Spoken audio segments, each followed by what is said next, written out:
Hi guys, எல்லாருக்கும் வணக்கம். Welcome back to நம்ம சேனல். மறுபடியும் ஒரு புது வீடியோவில் உங்களை எல்லாத்தையும் மீட் பண்ணுறதுல எனக்கு ரொம்ப சந்தோஷம்.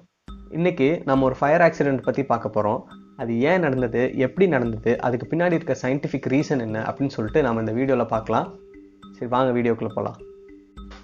February 7, 2008 அமெரிக்காவில் இருக்க போர்ட் வென்ட்வர்த் அப்படின்ற இடத்துல இருக்க இம்பீரியல் சுகர் கம்பெனிக்கு சொந்தமான ஒரு சுகர் ரிஃபைனரியில் ஒரு பெரிய வெடிவிபத்து ஏற்படுது. அந்த வெடிவிபத்தினால 16 பேர் பரிதாபமாக இறந்து போகிறாங்க, 40 பேர் ஹாஸ்பிட்டலில் அட்மிட் ஆகுறாங்க. இப்படி ஒரு வெடிப்புக்கு காரணமாக அந்த ஊர் தீயணைப்பு வீரர்களும் இன்வெஸ்டிகேஷன் ஏஜென்ட்ஸும் சொல்கிறது சுகர் டெஸ்ட் தான்.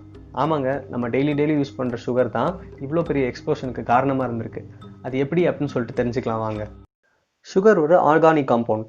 அது ஆக்சிஜன் கூட சேர்ந்து ரியாக்ட் ஆனிச்சுன்னா நமக்கு கார்பன் டை ஆக்சைடும் வாட்டரும் ப்ராடக்ட்ஸாக கிடைக்கும். கூடவே நமக்கு ஹீட்டும் லைட்டும் அதிகமாகவே ரிலீஸ் ஆகும். நம்ம டெய்லி யூஸ் பண்ணுற சுகரை ஒரு மிக்சியில் போட்டு நல்லா பவுடர் பண்ணி வச்சுக்கலாம். நம்ம ஏன் அதை பவுடர் பண்ணுறோம் அப்படின்னா அதோட கிரெயின் சைஸை சின்னது பண்ணுறதுக்கு தான். பொதுவாகவே ஒரு ஃபியூலோட சைஸ் குறைய அதோட surface area to volume ratio ரொம்ப அதிகமாயிரும். அதாவது இது என்ன மீன் பண்ணுது அப்படின்னா ஆக்சிஜன் கூட கிடைக்க போகிற சர்ஃபேஸ் கான்டாக்ட் ரொம்ப அதிகமாக இருக்கும். அதனால கம்பஷன் ரியாக்ஷன் ரொம்ப ஃபாஸ்ட்டாகவும் ரொம்ப கிளியராகவும் இருக்கும். நம்ம பவுடர்டு சுகரை ஒரு இடத்துல மலை மாதிரி குமிச்சிட்டு ஒரு தீக்குச்சி வச்சு அதை பற்ற வைக்க ட்ரை பண்ணோம்னா அது பற்றிக்காது. ஏன்னா அது எரியறதுக்கு தேவையான ஆக்சிஜனை நமக்கு அங்கே கிடைக்காது.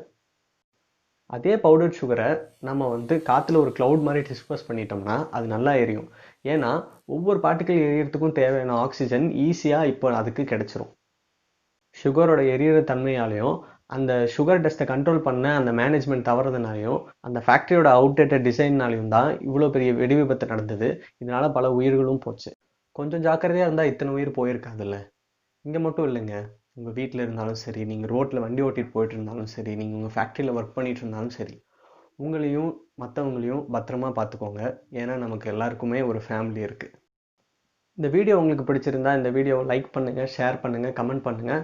மறக்காமல் நம்ம சேனலுக்கு சப்ஸ்கிரைப் பண்ணுங்கள். கூடயே பக்கத்தில் இருக்க பெல் ஐக்கனையும் ப்ரெஸ் பண்ணுங்கள்.